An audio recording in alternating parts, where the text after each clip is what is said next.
E aí, bonitão, bonitona, nós estamos aqui fazendo as linguagens das artes e agora a gente vai entrar no teatro, belezinha? Teatro, palavra de origem grega, a gente vai falar muito da Grécia, que significa lugar de onde se vê.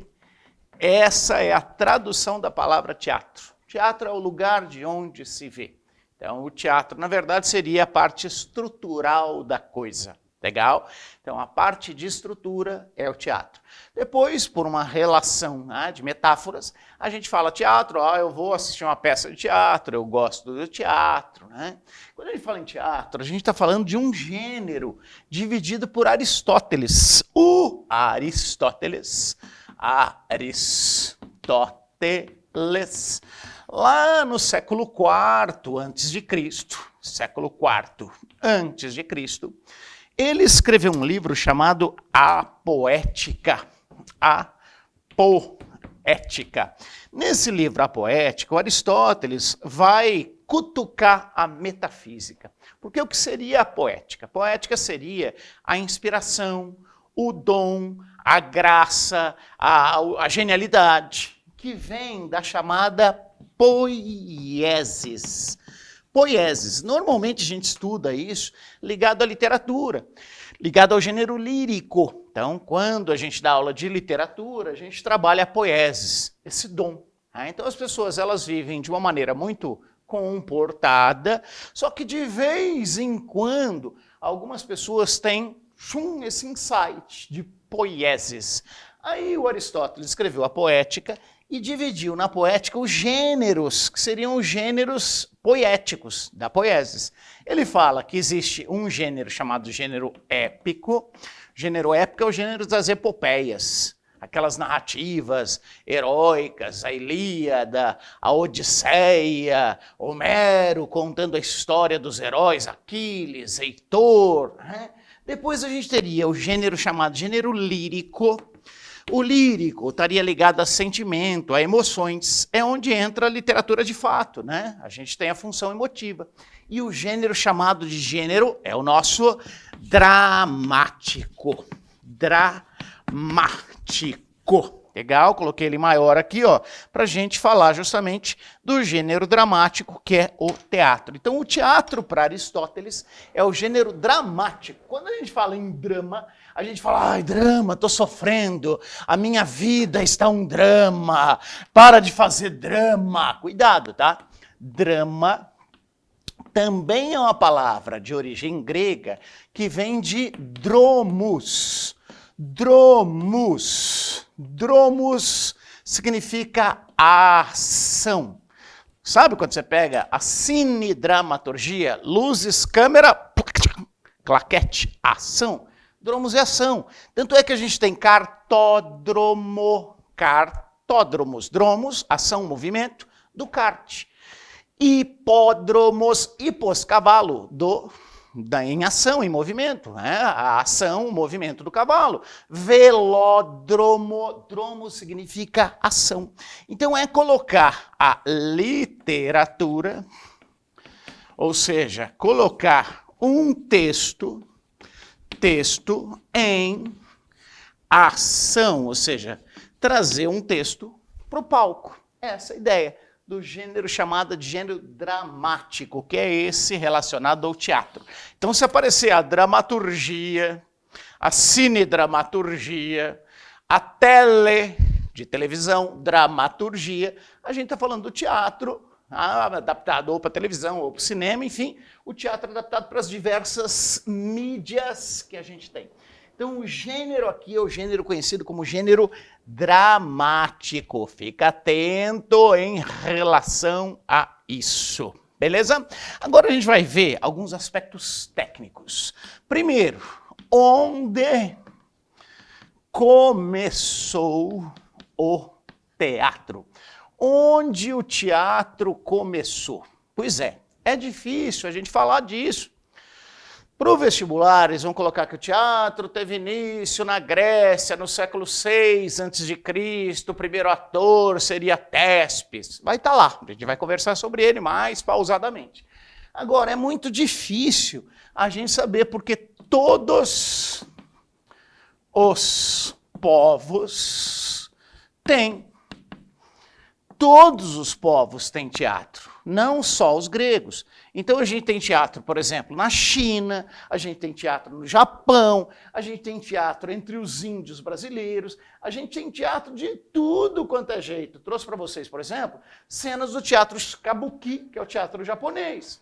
O teatro kabuki é um teatro de exageros, de excessos. O teatro kabuki não começou na Grécia. O teatro kabuki começou no Japão. Então existe teatro fora do universo Grécia. Grécia é para vestibular.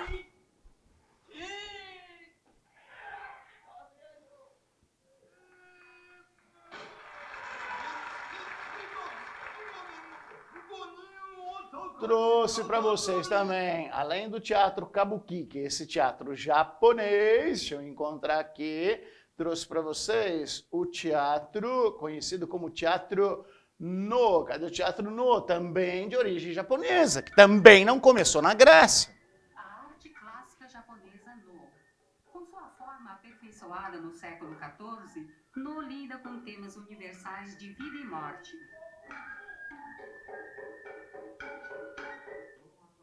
Originalmente, o No era um requiem. Requiem é uma missa fúnebre. Dos períodos brilhantes da vida de uma pessoa falecida. Servia como memorial, trazendo de volta as melhores... Teatro kabuki, exagero. Teatro No, um teatro que faz uma celebração das coisas boas que um falecido fez. Para o desempenho das peças de No. Então vou deixar aqui em silêncio enquanto está passando. Então cuidado, todos os povos têm, vou colocar um grande mas, a título de vestibular, mas a título de provas, a gente vai ter que falar sobre a Grécia, beleza? Então cuidado, todos os povos têm teatro. Teatro é uma manifestação universal, faz parte do ser humano. Um detalhe importante, o que é necessário para ter teatro? Necessário. Ah, precisa ter palco? Não. Ah, precisa ter texto? Não. Precisa ter o quê? Precisa ter um ator ou vários atores tentando passar alguma coisa e um espectador.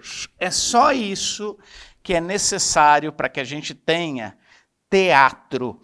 Então, uma das características do teatro, o ator e o espectador. Ah, não precisa ter texto? Não. Tanto é que a gente remonta a algumas das práticas muito antigas de teatro. Por exemplo, as máscaras do teatro No. Vamos voltar aqui. A gente vai remontar algumas coisas bem antigas. Por exemplo, o teatro de sombras. Então, deixa eu voltar. Abrir aqui, dar um pause, já a gente conversa. Então, vamos colocar aqui, ó, formas, digamos assim, antigas, primitivas de teatro. Formas, vou colocar entre aspas, primitivas. Primitiva aqui não no sentido pejorativo, tá? No sentido de muito antigas de teatro. A gente tem, por exemplo, o chamado teatro kabuki. Kabuki, o teatro no Japão. Então, o teatro kabuki e o teatro No. Acho que dá para ir mais um pouquinho a televisão aqui, ó, para a gente colocar aqui o símbolo japonês. Então, no Japão, a gente tem o teatro kabuki, o teatro No. Desde a antiguidade, a gente tem o teatro de sombras. Teatro de sombra. Quem aqui já não foi criança, já não pegou uma vela, uma lanterna e tal, e já não fez num lençol um teatro de sombras? Está lá, a lenda do teatro de sombras. Existe uma lenda chinesa? que no ano 121, o Meu, imperador Wu Ti, Idade Média. da dinastia Han, que adorava uma bailarina que dentre todas do reino era a favorita. Isso acabou gerando uma inveja entre as outras bailarinas. E de repente, sem explicação, essa bailarina adoeceu e morreu. O imperador ficou desesperado e ordenou ao mago da corte que a trouxesse do reino das sombras. Este mago, usando da sua imaginação, confeccionou a silhueta da bailarina na escama de um peixe. E no dia preparado, este mago mandou estender um lençol branco no jardim do palácio que transpassasse a luz do sol. E ao som de uma flauta, fez aparecer a silhueta da bailarina diante da corte e do seu imperador. Assim, teria nascido o Teatro de Sombra. E o mago não perdeu a sua cabeça. Daí, então, a origem mítica, né? A origem histórica do teatro de sombras. Mas a gente também tem um outro tipo de teatro, que é o teatro de bonecos. O teatro de bonecos.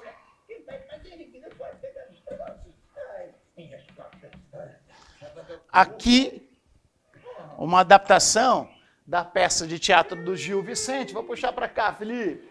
Uma adaptação do teatro do Gil Vicente, conhecida como O Velho da Horta, um teatro do humanismo em Portugal.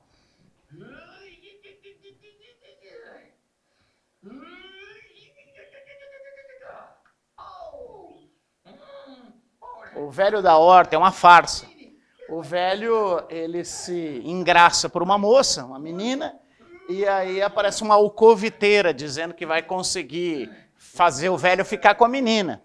E aí o velho gasta tudo que tem e que não tem para dar dinheiro e comida para a alcoviteira, para ver se ele consegue ficar com a menina. No final das contas, ele não consegue. É uma sátira de costumes do teatro humanista português. A farsa do Velho da Horta. É feita por pessoas, mas pode ser feita por bonecos, pode ser feita por sombras, pode ser feita, porque o teatro de bonecos ele tem uma variedade gigante. Você pode, por exemplo, no Brasil a gente tem o famoso teatro de mamulengos, que são bonecos também, olha lá. A brincadeira já vai começar. Eita, ó o forró. O mamulengo no Nordeste do Brasil, rapaz.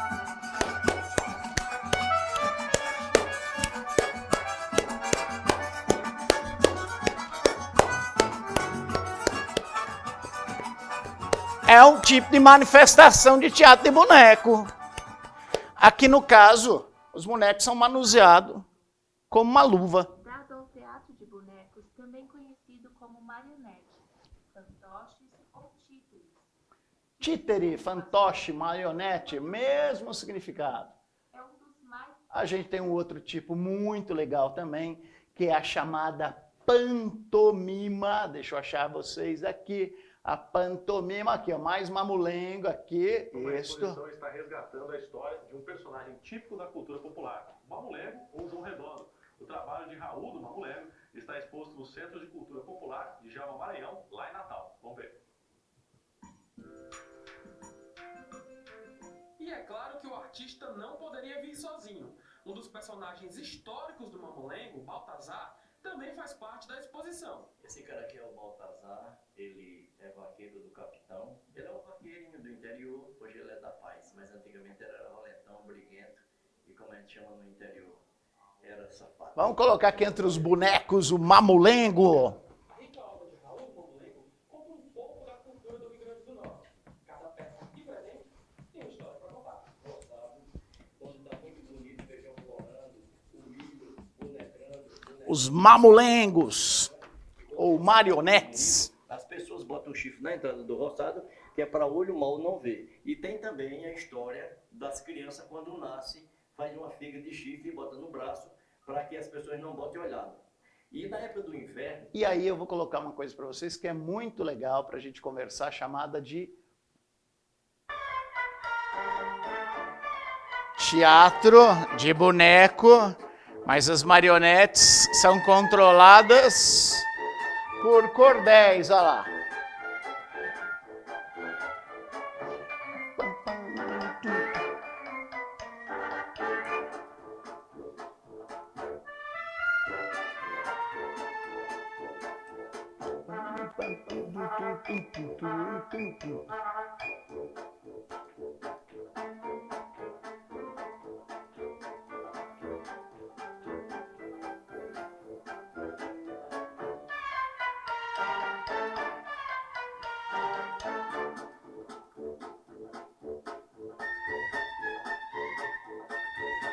Tudo manifestação teatral também. E aí vou trazer para vocês a pantomima.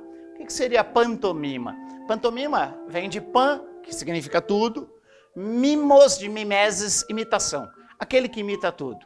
Na verdade, a pantomima, ela só trabalha com o gestual do ator. O ator não usa texto escrito, só gestual. Aliás, não sei se vocês perceberam, grande parte desses teatros, teatro de sombra, teatro de bonecos e tal, não precisa necessariamente ter texto. Porque para o teatro só precisa ter ator e espectador. A ação e o cara que está olhando. Então tá aí, a pantomima. Deixa eu colocar lá. Pantomima.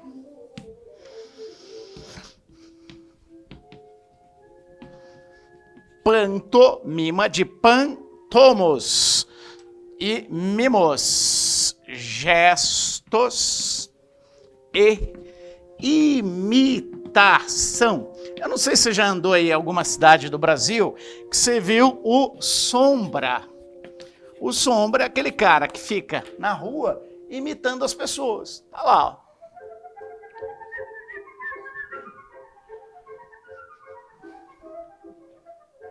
Diferente do ditirambo, que a gente já vai falar, que é uma espécie de procissão orgiástica. A pantomima, que existe desde a antiguidade, existe nos dias de hoje. Aliás, uma característica importante é essa base branca que o pessoal que dá pantomima tem. Faz parte do universo, é um resgate das máscaras.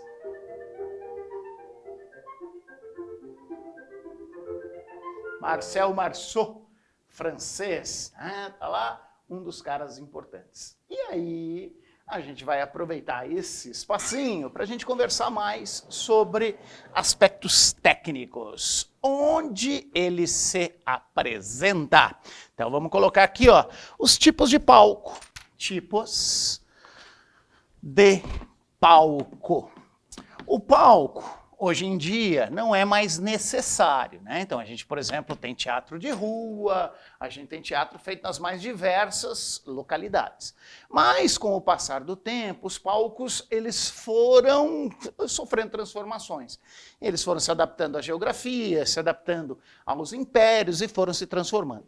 O primeiro palco que a gente vai ter é o palco grego, o teatro de forma grega. Para honrar seus deuses, os antigos gregos criaram maravilhas que os forçaram a fazer descobertas tecnológicas extraordinárias. Uma dessas inovações foi um teatro construído para honrar o deus Dionísio. Era o maior teatro do mundo ocidental, com o projeto acústico mais avançado. Oculto nas colinas de Epidauro, a cerca de 160 quilômetros. Vou dar uma pausa e vamos lá. A Grécia, o relevo da Grécia, é um relevo muito cheio de montanhas. Então a Grécia é um paliteiro montanhoso, na Grécia. De maneira que os construtores, lembra que construtor grego, arquiteto grego é chamado de tekné. Eles se utilizavam do relevo. Então, se você tem uma montanha aqui, vamos aproveitar e vamos construir nessa montanha. Então, a gente coloca aqui a chamada skene, skene seria a cena. Aqui a gente coloca o palco, então tá aqui. E aqui a gente constrói a arquibancada. Então, a Grécia, ela se aproveita da estrutura geológica da região. É uma região muito montanhosa, então é feita nas colinas. Nas colinas, por conta justamente desse processo de montanha. Dos mais famosos é justamente o teatro de Epidauro, que é o que a gente vai ver agora. O teatro de Epidauro é um dos mais conhecidos, mais famosos, era inclusive um centro de cura. O teatro de 14 mil lugares tem deslumbrado plateias há 2.500 anos. Ele é um feito da engenharia. 55 fileiras com assentos de pedra construídas na encosta com tal precisão que o teatro possui acústica perfeita. O Teatro de Epidauro é simplesmente o espaço teatral mais especial do mundo ocidental. É o maior de todos os teatros antigos que ainda restam. É o mais bonito, é um lugar onde o espírito do deus do drama, Dionísio, ainda sobrevive. O mais surpreendente é que a razão para situar o teatro neste local remoto tem sua origem na medicina. A ligação entre teatro e cura. Para os gregos antigos, o teatro era um remédio. Música e cura, poesia e cura, era coisa que vinha dos deuses, né? A poiesis. Tentarmos entender o elo entre o culto da cura e esse teatro primoroso. Mas depois a gente vai falar mais sobre Epidauro. Aí a gente tem um problema sério. A gente passa da Grécia para Roma. Quando a gente passa de Grécia para Roma, Roma se torna um império. E no que Roma se torna um império, ela começa a crescer e a se espalhar. E aí acontece a gente não ter um lugar que seja montanhoso. Então, em Roma, em virtude do desenvolvimento arquitetônico, o cimento, né, o que a gente usava, cimento da época, o ars caementum, eles começam a construir a partir do chão.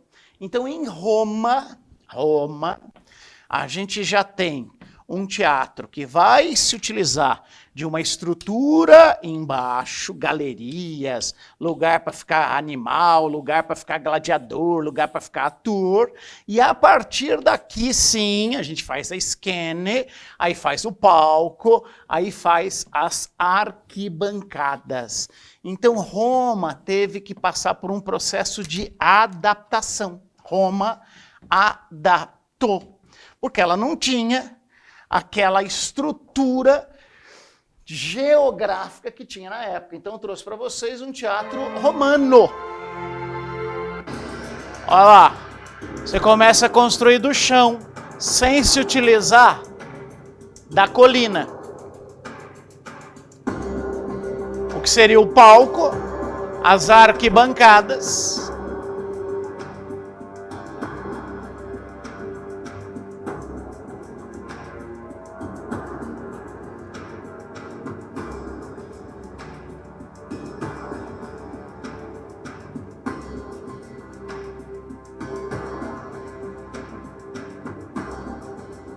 Olha lá.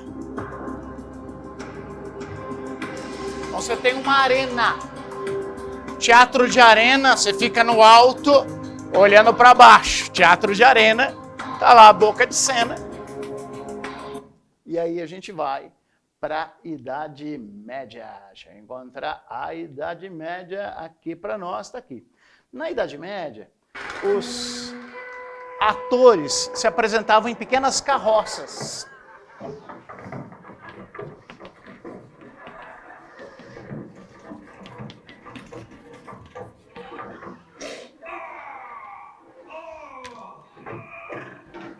Assassinado por um javali, o mais peludo e vermelho que já vi. Suas presas me enfiou, minhas tripas... Essas carrocinhas, elas serviam de moradia para os próprios atores. Os atores andavam com ela, levavam ela até uma cidade, um burgo, e aí nesse burgo eles usavam a carroça para apresentação. Era apresentação num palco, já que na Idade Média, muitas vezes, o teatro era proibido. Quem o ensinará fogo? Mais um pedacinho de Game of Thrones como manifestação. E aí a gente vai ter o teatro. Uma pantomima aqui. Podemos terminar até com ela. Legal, terminamos com essa pantomima. E daí a gente vai ter que ver os outros. Olha lá. A pantomima. Na aula que vem a gente continua então com a história do teatro. Olha que legal.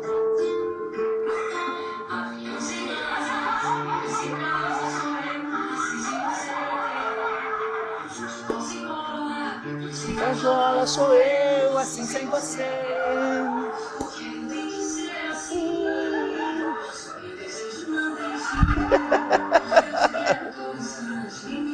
Falantes vão poder falar por mim. Claudinho sou eu, assim sou você. Beleza! Um grande abraço e até a próxima. Tchau, tchau.